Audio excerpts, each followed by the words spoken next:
Sí, bueno, en mi libro La guerra cultural analizo cómo surge este fenómeno. En un principio, todos los imperios, cuando dominaban un territorio, trataban de imponer una nueva cultura. El claro ejemplo es el Imperio Romano, pero en general. A partir del siglo XV, con la invención de la imprenta, la guerra cultural se separa del dominio territorial. Es decir, no solo imperios, cualquier poder con suficiente capacidad puede tratar de imponer o cambiar el modelo cultural de un pueblo a través del panfleto, hoja volandera, de la manipulación social.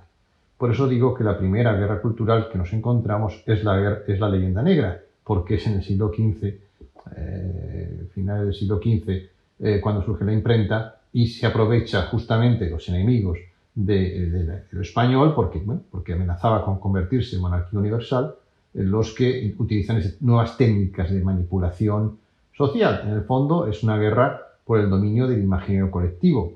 Y cada vez esto se va mejorando, los instrumentos de dominio, de desinformación o de cambio de la información, cambio de modos de vida, muchas veces, sustitución de un modo de vida por otro, porque la cultura, al fin y al cabo, es un conjunto de valores, usos, creencias, costumbres que permean una sociedad y permiten la comunicación intersubjetiva, hasta el punto que una persona se siente perteneciente a ese grupo. Yo soy así porque vivo en tal lugar. Hay culturas locales, regionales, nacionales, y hay grandes modelos culturales. Claro, grandes modelos culturales, ¿cuáles son? Pues uno es el anglosajón, evidentemente, otro sería hoy el chino, otro sería el árabe, y otro sería el hispano. Realmente el hispano pues ha llegado a dominar cerca, pues, hoy, de 500 millones de personas, y si decimos el mundo ibero, pues incluso más, ¿no? Bien, estos medios de dominio, de guerra ideológica, que hay que diferenciar debate sano de ideas. Aquí no estamos a debatir en la búsqueda de la verdad, no. Aquí es que una preverdad, que tiene un grupo de dominio, de poder, se trata de imponer a otros. ¿Cómo? Utilizando cualquier medio para convencerlos. Vence el que convence, no vence el que entiende la verdad, vence el que convence. Esas técnicas se van sofisticando. Hay otras guerras culturales, como es la del protestantismo contra el catolicismo, ya sabemos quién ganó, y probablemente no utilizando los medios más santos. Luego, se ha habido en la Guerra Fría claramente una guerra cultural entre el comunismo y el capitalismo, por llamarlo así, simplificadamente. Hay un libro de Sanders que se llama ¿Quién pagó al flautista? La Guerra Fría Cultural, donde demuestra que la CIA y el KGB gastaban los años 50, 60, 70, 80, el 60% de su presupuesto en guerra cultural. ¿Qué quiere decir? En comprar medios de comunicación, periodistas, escritores, actores, etc. Por supuesto, un mecanismo de la guerra cultural sería Hollywood. Yo lo llamo Evil Good, porque no es de santo, tiene poco, ¿no? Sobre todo en relación con lo hispano. Que ha sido un mecanismo extraordinario para dominar nuestras mentes. Y claro, y un ejemplo es, por ejemplo, que todos hoy estamos viendo la última película de James Bond o leemos series y vemos series de Sherlock Holmes. Con esos dos personajes completamente ficticios, el mundo anglosajón vende un modelo que se mete en las mentes de todo el mundo. Y todo el mundo concibe al mundo anglosajón como sinónimo de puntualidad, de eficacia, de caballerosidad, cuando James Bond es un asesino. Pero claro, el mundo hispano ante eso no ha reaccionado porque no ha sabido reaccionar, ¿no? Y la última guerra en la que estamos ahora es la guerra contra Occidente. Una guerra que tiene dos vertientes. Yo defiendo la vertiente externa, lógicamente, pues hay mundos culturales, hay agentes culturales, hay grandes centros de poder que están deseando que Occidente caiga. Pues hablamos del mundo chino, o de la chinosfera, o del mundo árabe, o incluso Rusia, que ya no es tanto Occidente porque mira más Asia. Pero dentro de Occidente hay un rival más débil, que es Europa, dentro de Europa España y el mundo hispano. ¿Por qué? Bueno, porque son mundos acomplejados, ¿no? Yo por eso hablo de los hispanobobos, pero se podría hablar de los eurobobos cada vez más. En vez de eurobonos, los eurobobos son lo que realmente está quebrando Europa. Y por lo tanto, la base de Occidente, que tiene dos bases, como digo, una base común, que es el cristianismo, pero una base anglosajona y una base hispana todavía por explorar. Y en eso me dedico en mi libro.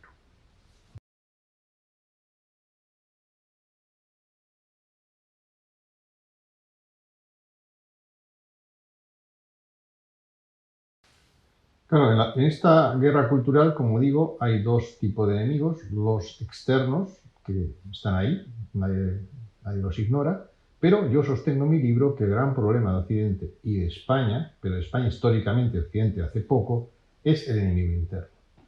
Hay que recordar que la primera conflicto humano, la primera guerra, el primer conflicto humano sucedió entre hermanos, entre Caín y Abel, en el ámbito de la familia, y no ganó el bueno. Es decir, el enemigo más peligroso es el que no creemos que es nuestro enemigo, porque, bueno, puede ser un compatriota. España está claramente en la situación y los tomamos incluso como aliados para gobernar, ¿no? Ese es el enemigo más peligroso. Y eso está ocurriendo tanto en Europa como en España. En el mundo hispano estamos viendo todo este debate tremendo donde, por ejemplo, utilizando como excusa el indigenismo, realmente lo que está ocurriendo es una destrucción, una segunda destrucción de Hispanoamérica. La primera fue con la mal llamada Guerra de Independencia, que se dividió en casi 20 países, y hay una segunda oleada de destrucción para dejarlo prácticamente en una miríada de minigrupos, naciones étnicas. Curiosamente pasa algo parecido en España. España también recibe un ataque externo, pero fundamentalmente interno, para autodestruirse, autoinmolarse cada vez en más naciones pequeñitas, cada una con su lengua, que si no la tiene se la inventa, ¿no? Como puede ser el bable.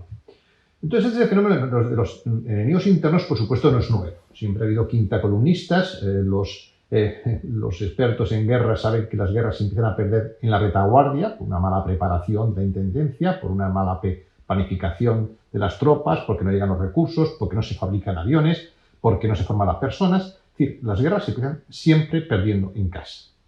Pero ahora esto es una cosa realmente ya llamativa, porque todo el mundo está en la misma tesis, es romper Europa y romper España, no solo políticamente, sino ideológicamente y moralmente, culturalmente, prefiero decir yo. Claro, en Europa hay muchos enemigos internos. Yo en mi libro detecto bastantes, pero por resumir, uno que me parece fundamental es lo que yo llamo el virus cultural postmoderno, la posmodernidad, que surgió con muy buenas intenciones, de que todos éramos buenos y para superar los excesos del colonialismo y las grandes ideologías rígidas del mediados del siglo XX, pero que en realidad nos ha llevado a una nueva ideología rígida, porque si te sales de ahí te crucifican, pero que solo unos pocos pueden decidir qué es bueno y qué es malo. Y el resto queda fuera del sistema. El problema es que estas personas que están decidiendo lo que debemos pensar, lo que debemos decir y lo que no podemos decir, no son grandes doctores en Harvard o en Cambridge o yo qué sé, no Universidad Autónoma de Barcelona, no. Son gente de la farándula, agentes culturales, presentadores de televisión, nadie sabe muy bien quiénes son, pero de repente le damos un poder que, entre comillas, no se merecen. Es decir, ¿por qué el clan de actores, por poner un ejemplo, tiene un poder para decidir lo que está bien y lo que está mal, y no el clan de fontaneros o el clan de carniceros o cualquier otro sector profesional? ¿Qué tienen ellos que no tengan los demás? No creo que hayan estudiado mucho más, no tienen ningún doctorado, sí, pueden ser, van en televisión, pero detrás de ellos no hay una inteligencia o una cultura superior. Mientras que hemos perdido los intelectuales, no hay intelectuales.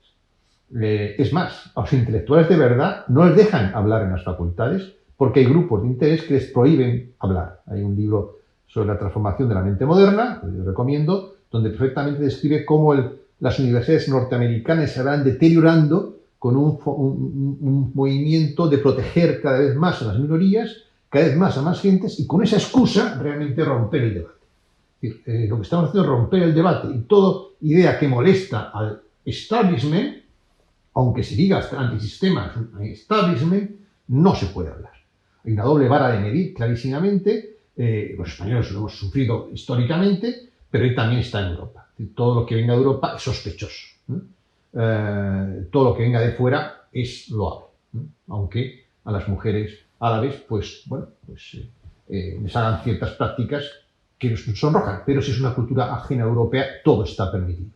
Es como cuando se juzga el pasado de América. Los aztecas podían comer niños, era su cultura.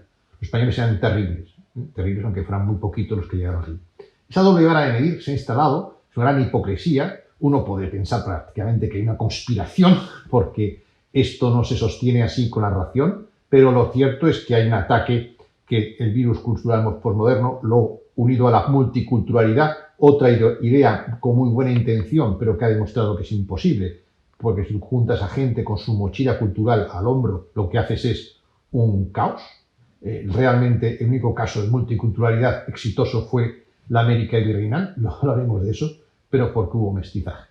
Pero siempre tiene que haber una cultura predominante para entendernos, ¿no? Para saber qué tenemos que hacer. Es como cuando cuando invitas a tu casa a alguien, ¿no? Pues él sabe que tiene que adaptarse a las normas de la casa.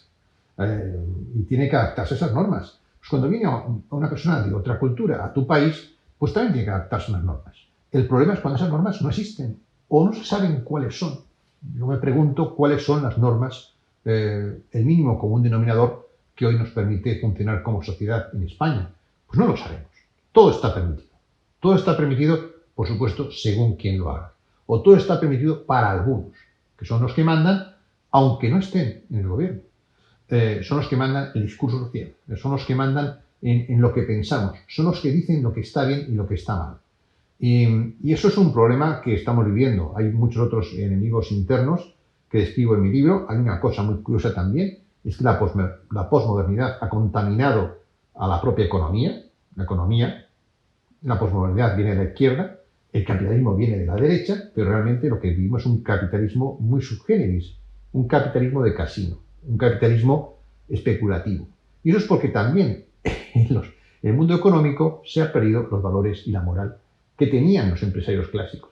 Del empresario de los años 60, que era como un caballero andante que llevaba a cabo una visión y crear riqueza, al lobo de Wall Street, ¿no? Hay un camino ahí que nos hemos perdido, lo que no quiere decir que todos los empresarios sean así, pero quiere decir que hay un tipo de economía light, podríamos decir ya gaseosa, donde todo está permitido, donde ni siquiera ya todo lo sólido desaparece, como dice Muñoz Molina, ya no hay dinero ni siquiera sólido, ya no va a haber dinero sólido, ya va a ser todo anotaciones contables, ya está el Bitcoin, ya estamos difuminando todo y al final no hay nada detrás, es todo una pura idea. Eso me parece que es perder los cimientos de una casa, quedarnos solo con el tejado. Me parece peligroso. Pero también estamos del otro lado del estado borracho, es decir, hay un fenómeno y es que los gobiernos cada vez gastan más en cosas innecesarias. Estamos asistiendo, por ejemplo, ministros, ministras que incrementan sus gabinetes o crean estructuras ficticias o estructuras innecesarias. Hace años hubo un informe sobre el coste del mal gobierno y el coste del Estado autonómico, donde revelaba que en España hay casi un 40% del gasto que es superfluo, redundante, inútil, de duplicidades, de boato, de cosas innecesarias, ¿no? Si ese 40% del gasto lo utilizáramos bien, por supuesto, no habría que subir impuestos. Y además hay otra cosa curiosa, ¿no? Es que subimos impuestos cuando permitimos todavía que sobrevivan los paraísos fiscales. Hago un apunte, una nota a pie de página. Los paraísos fiscales, lo más importante, están todos situados en antiguas colonias británicas o territorios norteamericanos u holandeses, ¿no? Luego son estos países los que dicen que cumplen las normas, curiosamente. Pero ellos están agregando realmente a grandes fortunas que no pagan ningún impuesto. Mientras que esto ocurra, es muy injusto subir los impuestos a los que sí pagan impuestos, ¿no? Es otra de las desigualdades que hay que nadie habla, ¿no? Hay muchas desigualdades de las que nadie habla. Bueno, el Estado borracho, como digo, primero el Estado tiene que gestionar bien los dineros públicos y luego ya podrá, si quiere, subir los impuestos, ¿no? Pero primero tiene que gestionar bien los dineros públicos y demostrar que el dinero, cuando se paga, va a lo que tiene que ir y no a el boato o a la propia vanidad de las personas que nos gobiernan. Sean diputados, sean ministros, sean consejeros, sean lo que sea, ¿no? Y en España, pues, ¿qué pasa? En España está ocurriendo algo todavía peor, o sea, porque somos parte de Occidente y por lo tanto sufrimos la crisis de Occidente, nos contamina todo lo que está pasando en Occidente, la posmodernidad, del exceso de protección a nuestros jóvenes, de crear generaciones débiles porque ya no están enfrentándose a dificultades y obstáculos, de la quiebra de todo lo moral, de todos los valores que nos han identificado como Occidente, incluso de la razón. Ya no se valora la razón, hay que valorar las emociones. Bueno, ¿qué es una emoción, no? Además de todos esos problemas, España tiene sus propios problemas.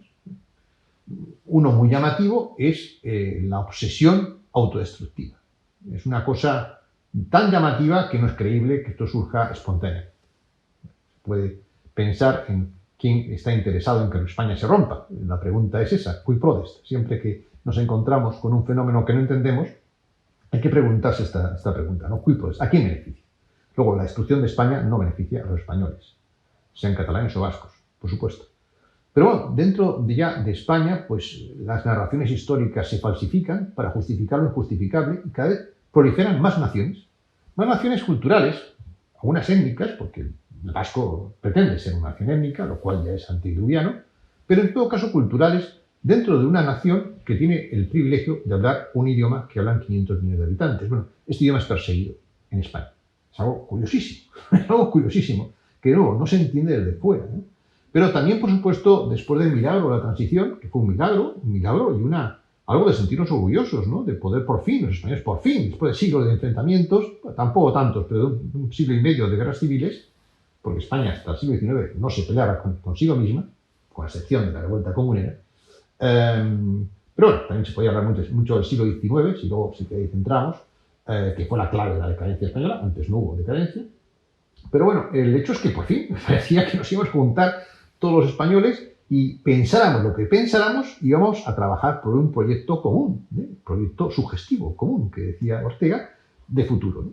Y así fue unos años, pero ya ha dejado de ser. Ya estamos otra vez cavando la fosa del vecino, ¿no?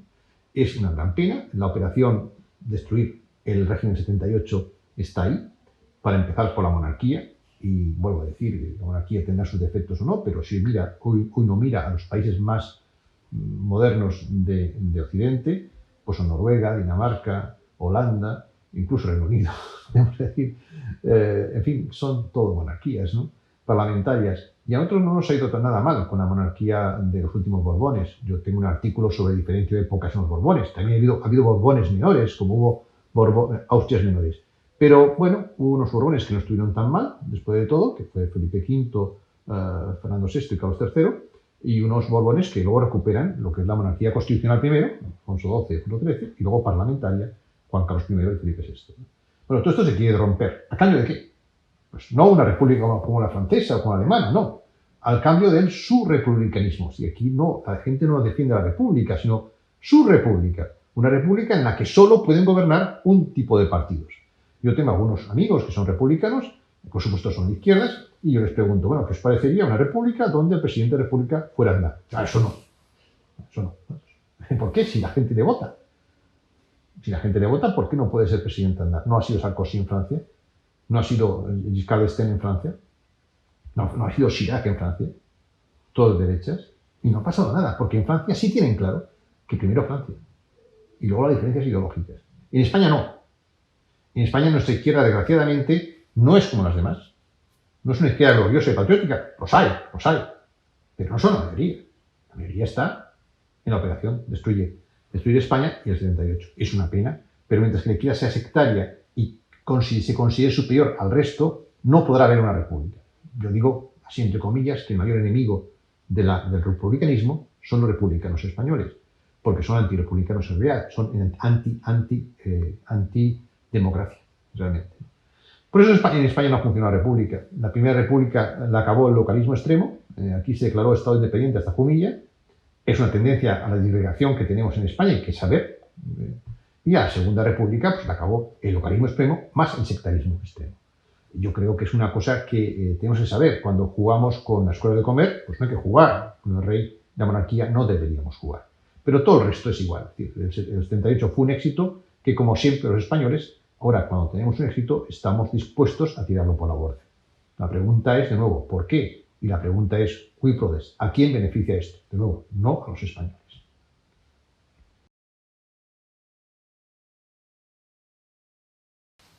Bueno, evidentemente, ¿qué solución tenemos a lo que estamos viviendo? Bueno, para recuperar la autoestima y recuperar lo que ha sido Occidente. Para mí, ¿qué ha sido Occidente? Pues hay que recuperar el derecho romano. No podemos sentirnos avergonzados del derecho romano, de la filosofía griega, de la ilustración, pero también de la escolástica, del humanismo cristiano. Es decir, ha habido una serie de factores que están ahí y que ha sido lo que es Occidente. Y eso lo ha dado al mundo. Además, Occidente no es algo extraterrestre. Occidente es hijo de Oriente. La propia religión cristiana viene de Oriente, ¿no? Y la propia Grecia viene de Oriente. Por lo tanto, no es que seamos extraterrestres imponiendo, sino que tenemos que recuperar, como dicen los franceses, reculer pour mieux sauter, ir hacia atrás, recuperar lo mejor de nuestras raíces para, bueno, lanzarnos hacia adelante. No cortar las raíces, porque entonces el árbol se cae. Haremos un injerto, evidentemente, hay que modernizarse, hay que adaptarse porque el mundo cambia, pero hay que mantener los pies en el suelo y la mirada a las estrellas, ¿no? Yo por eso hablo de la modernización, es una mezcla entre modernidad y tradición, ¿no? Eso yo creo que es la búsqueda del equilibrio, la in media virtus, ¿no?, que decían los griegos. Ese tipo de cosas, huir de los excesos. Y claramente hay un modelo que nos ha presidido durante el último siglo y medio, que era el modelo anglosajón, que bueno, la riqueza, prosperidad, aunque con algunos defectos, evidentemente, que se están viendo ahora. Porque tanto Estados Unidos como el Reino Unido, que son sus dos pilares, están en crisis.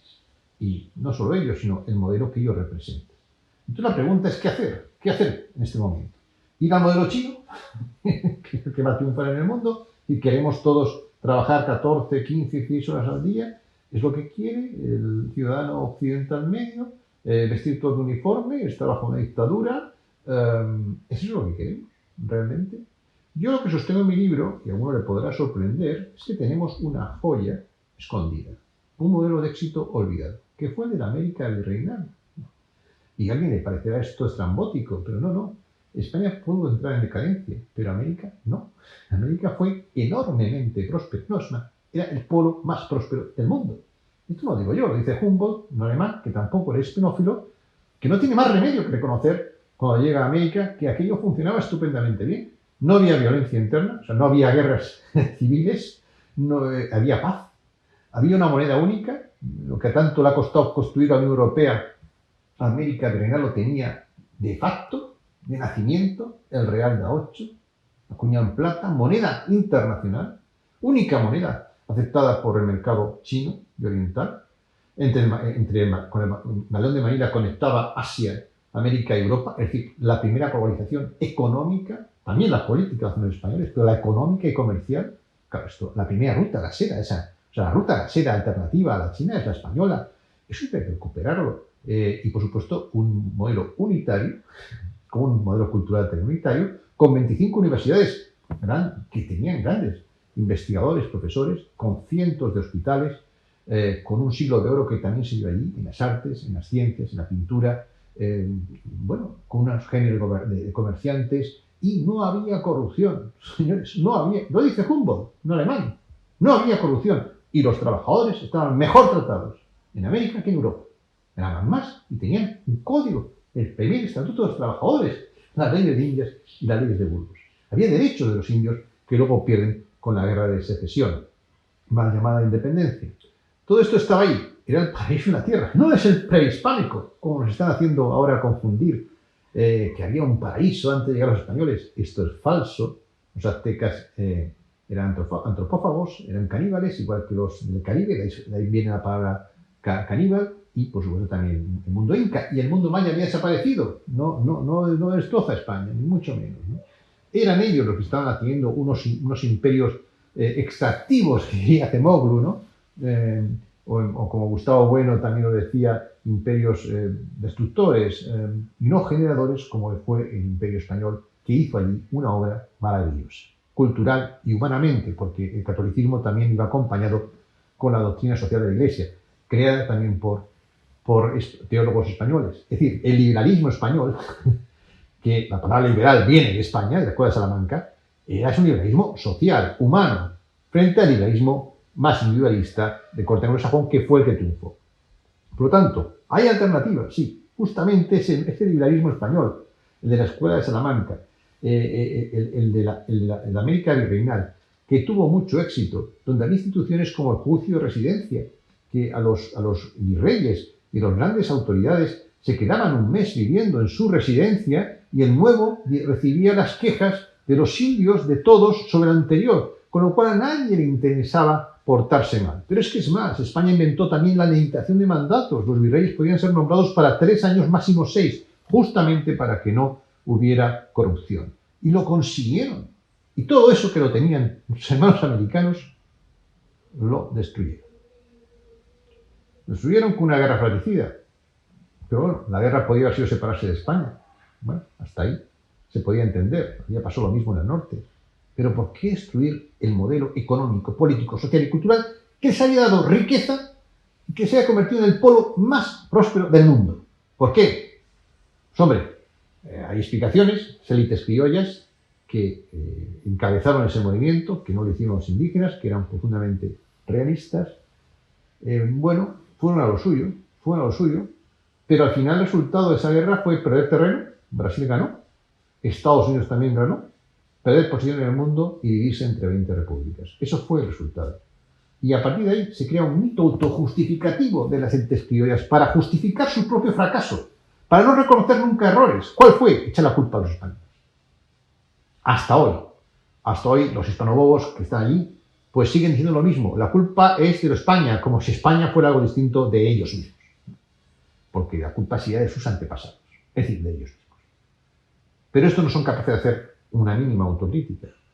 Ellos se dejaron robar la joya de la corona, que era ese modelo. Y el paraíso no es el mundo prehispano, no. El paraíso fue la América virreinal. Si somos capaces de recuperar eso y actualizarlo debidamente al mundo actual, tendremos un modelo cultural alternativo para luchar contra un mundo chino, o contra un mundo árabe, o contra lo que sea. Un modelo, además, abierto a la humanidad, porque como España entonces, que aspiraba a ser monarquía universal, es un modelo que cualquiera puede asumir. Es un modelo para la humanidad. Solo basta que hagamos autocrítica y reconozcamos lo mejor de nuestro pasado. Y que hubo unos señores que antes eran piratas o corsarios que nos robaron la cartera, que nos engañaron y que hicieron a estos países, nuevos países, no existía México, no existía Guatemala, no existía ningún país, deudores todos de las bancas inglesas y luego norteamericanas. Si esto los amigos del otro lado del charco son capaces de reconocerlo, tenemos una oportunidad para salvar no solo al mundo hispano, como digo, sino a la humanidad, porque probablemente el culmen de la civilización occidental y de la civilización humana ha sido la América virreinal, de la que nadie habla. ¿Por qué será? Luego la pregunta es, ¿cui prodest? ¿A quién beneficia que no se hable de la América virreinal en términos objetivos?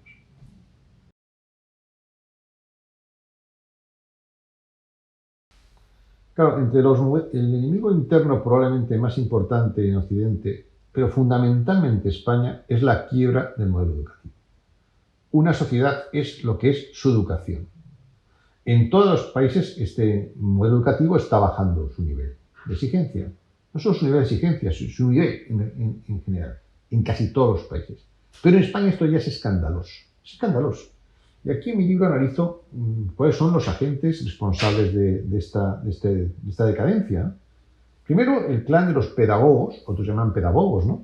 Porque no sabemos quiénes son. No son grandes neurólogos, ni grandes educadores, ni filósofos. Nadie, no son gente que de repente un día se dijo que eran expertos en educación y que ellos sabían por dónde había que ir.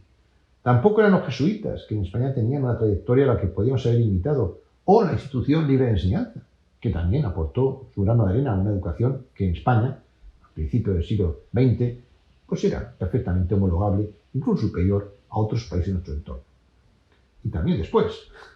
El problema es cuando empezamos a innovar en la transición y nos volvemos todos locos. Primera decisión un tanto controvertida, y esto no es culpa del PSOE ni del PP, fue UCD, quien decidió, cuando se crea la selectividad, que la carrera de magisterio iba a ser un grado de 3 años para la cual no hacía falta selectividad. ¿Cuál fue el efecto? Que los peores estudiantes de cada generación se fueron a hacer magisterio. Esto pasó en mi clase. Es más, si una persona un poco lista hacía magisterio, te miraban mal. ¿Cómo hacer magisterio? Si no exigen selectividad. ¿Qué pasó? Que del gran maestro, que hasta en los pueblos más recónditos de España, el maestro o la maestra, porque era una profesión, por cierto, donde empezaron las mujeres a dominar, eran respetados, admirados y todos eran de gran cultura. Pasaban hambre más que un maestro de escuela, pero nadie negaba su preparación. A partir de los años 70, finales de 70, esto da un vuelco. Y los maestros de la vieja escuela son expulsados. Se acaba con el catedrático del instituto. Por favor, ¿quieres defender la educación pública? Y acabas con la única figura que daba prestigio a la educación pública, Antonio Machado, Juan Antonio Marina, en fin, eran grandes personajes.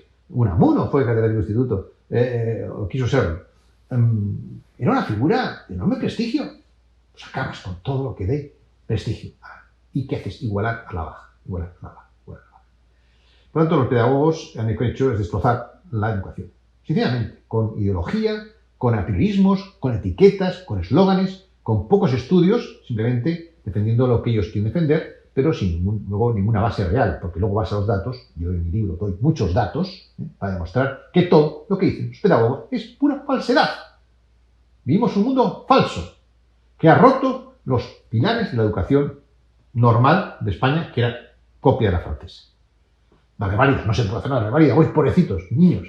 Yo explico, por ejemplo, qué es un examen, porque los exámenes están en cuestión, también la memoria. Una sociedad que se va a convertir en una sociedad llena de Alzheimer, porque hemos dejado de cultivar la memoria, ¿no? Parece que está mal visto, que los niños aprenden cosas de memoria. Hombre, la memoria es un instrumento, es un músculo. Si tú no lo practicas, se vuelve flojo, como todo lo demás. ¿Y cómo se hacen? ¿Qué decían los griegos? Que queremos hombres fuertes, que se enfrenten a obstáculos y los vencen.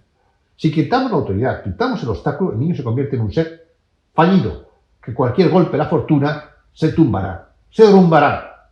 ¿Qué es la depresión? Es la falta de capacidad de hacer frente a la presión. ¿Por qué hay más suicidios en Occidente que en el tercer mundo? Es una gran pregunta.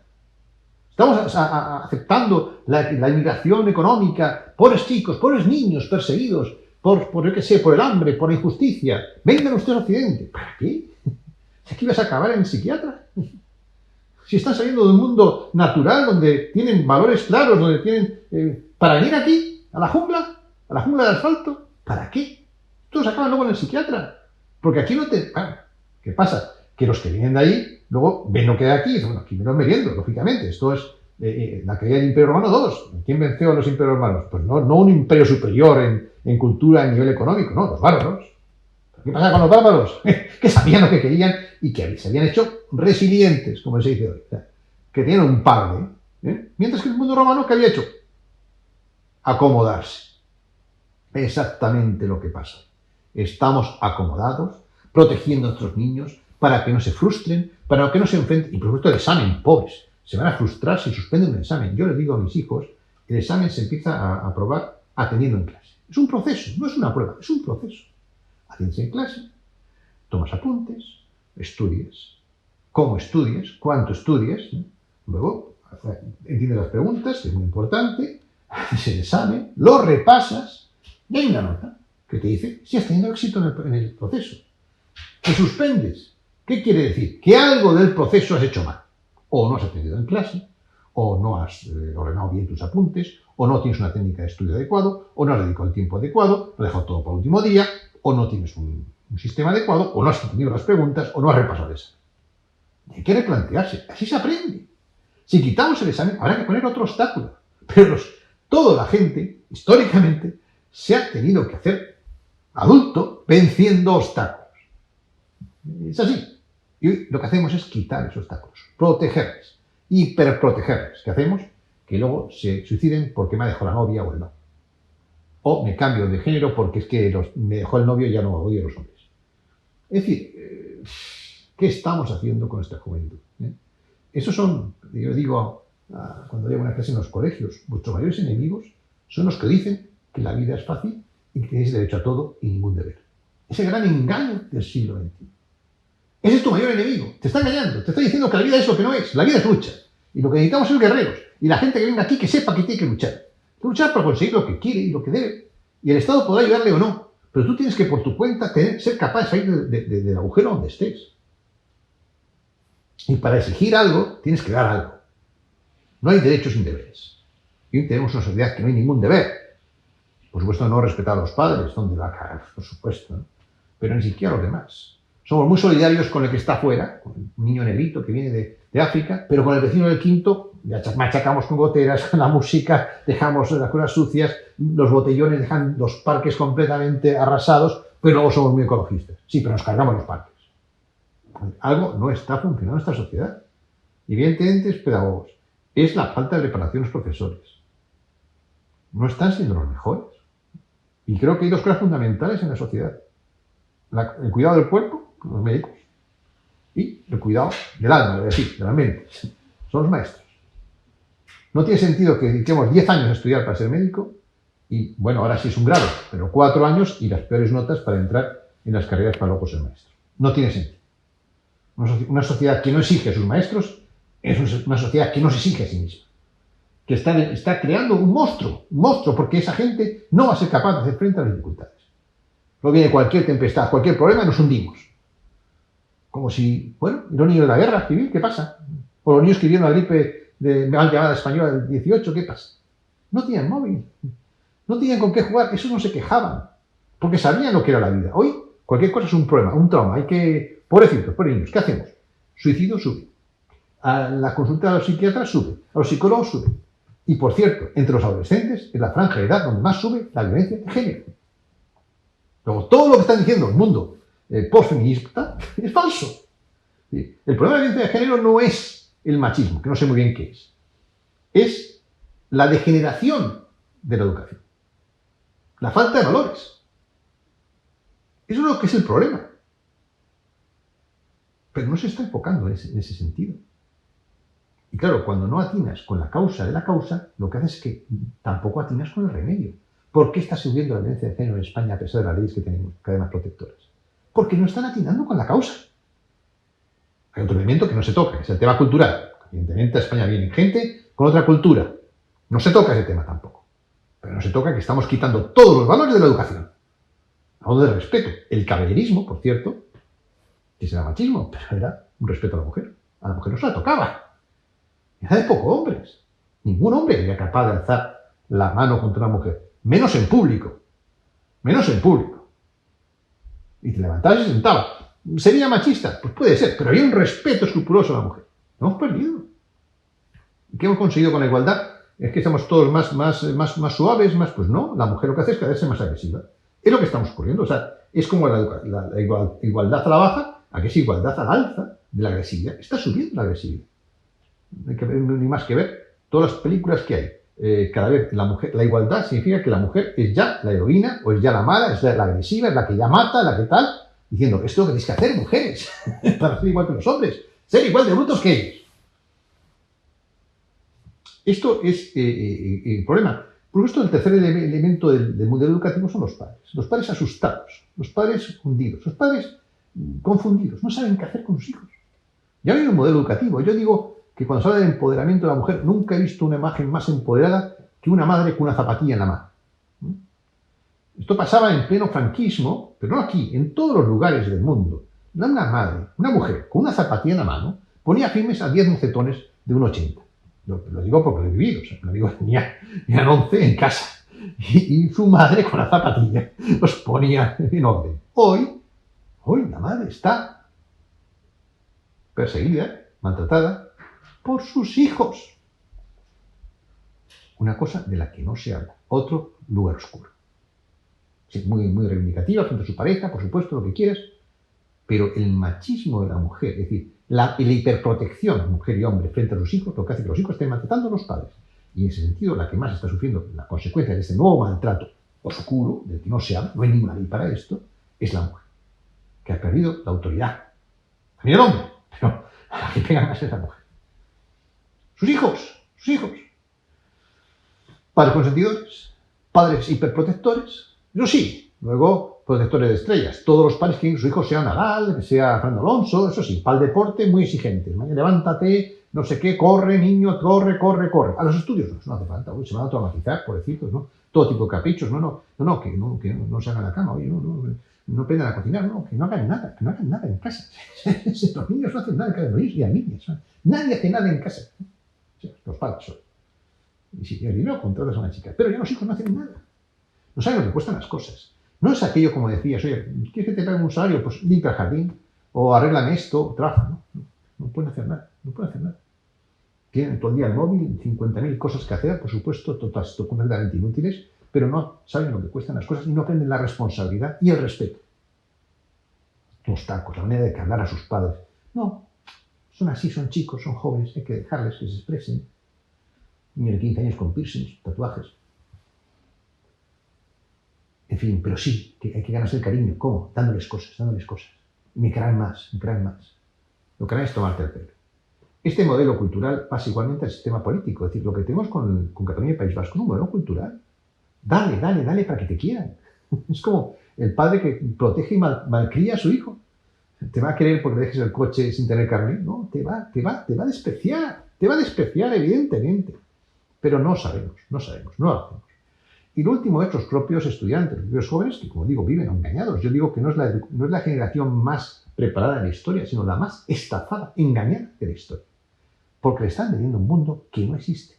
Luego llegan de mayores y ven que van a un trabajo y no son capaces ni de aguantar un horario, ni una jerarquía, ni unas órdenes, ni tal. Lo estamos viendo cuando vas a un bar y te atienden camareros de cierta edad. No es lo mismo los camareros de antes. Los camareros de antes te atendían, te llamaban de usted. Ahora, bueno, ¿cómo te tratan? ¿Cuánto duran esos trabajos? Un poco, porque hay que madrugar, hay que ir todos los días. Uy, qué rollo. No están acostumbrados. No están acostumbrados a lo que es la vida. Ni a lo que son las obligaciones de una vida. Ni a luchar por mantener una familia, por ejemplo. No están acostumbrados porque nadie les ha enseñado. Les han engañado. Dicen que no estudien, que no pasa nada, que pueden pasar de curso con 4 asignaturas suspensas. ¿Qué es eso? ¿Qué es eso? ¿Qué es eso? Una gran estafa. Porque los niños, que cada día tienen más síndrome de TDT, no sé qué, o sea, cada vez hay más siglas, para lo que antes era, oye, es que lo que falla es la autoridad y los estímulos. ¿Que hay que tener estímulos positivos? Sin duda, sin duda. Premios son mejor. Pero también hay que tener estímulos negativos. Toda la vida de Dios, el miedo ha sido un estímulo negativo. Y yo pongo un ejemplo en el libro.